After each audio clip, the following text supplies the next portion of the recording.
Jimpa Review. Olivia Colman and John Lithgow's new movie made me cry, thanks to its tender authenticity. Frances is a child between two worlds. At the age of 16, they're on the cusp of maturity, exploring their non-binary identity, but still with a lot to learn. In Jimpa, Frances, played by writer-director Sophie Hyde's child Odd Mason Hyde, is confronted by this world head-on as they accompany their parents Hannah Olivia Colman and Harry Daniel Henshaw to visit Hannah's father Jim John Lithgow in Amsterdam. Hannah travels to Amsterdam with her non-binary teenager Frances to visit their grandfather Jim, also known as Jimpa. Frances' wish to stay abroad with Jimpa for a year prompts Hannah to reevaluate her parenting beliefs and confront her past. Many years prior, Jim, played in flashbacks by Bryn Chapman Parrish, left Hannah, her sister, and their mom in Adelaide to pursue a different life, one where he could live openly as a gay man in a city that was more prepared to accept him. Hannah is insistent that this did not affect her, but her aversion to conflict in any aspect of her life makes it clear that there's quite a bit she hasn't reckoned with. Hannah is forced to confront conflict head-on when Frances announces they want to live in Amsterdam for a year with their grandfather. Though it's a conversation Hannah mostly avoids throughout the film, it forces her to confront Jimpa's own leaving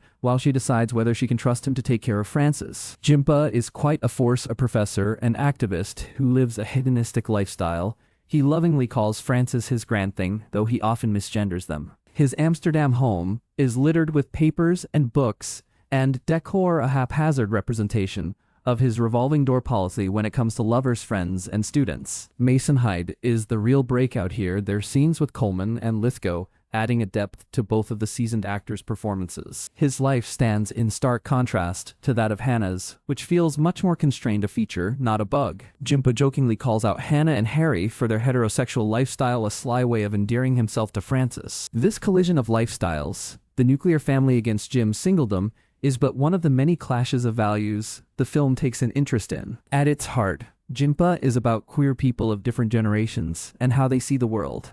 All Jim knows is the fight for equality, for AIDS awareness, for a life lived in the open. Because of that, he releases this tension in different ways: darkroom hookups, non-monogamous relationships, copious amounts of wine, a fierce dedication to his work. By design, explores the loneliness of wanting to be seen, and how the characters attempt that in a world that would rather they be a sounding board. Frances is on the cusp of discovery, but they're not quite there when it comes to understanding the context in which they live as a non-binary person in the modern queer world. Jim, too, is not sure exactly where he fits in this era, either expressing bewilderment at Frances' approach to gender and sexuality. It's not that he doesn't want to understand, it's just that his fight was so singularly focused that the expansion of what it means to be queer in the modern world can be daunting. Mason Hyde is the real breakout here, their scenes with Colman and Lithgow adding a depth to both of the seasoned actors' performances. Hannah and Jim so desperately want to understand Frances that they overlook the very simple ways in which they already do. Hannah is caught in the middle of Frances and Jim's generational differences, her open-mindedness, a way to ignore the underlying emotional issues of her father leaving her, which occupies much of Colman's story. She's working on a film about the relationship between her mother and father, with the crux of the film based around his departure. Sundance offers up huge movie premieres and under-there are gems.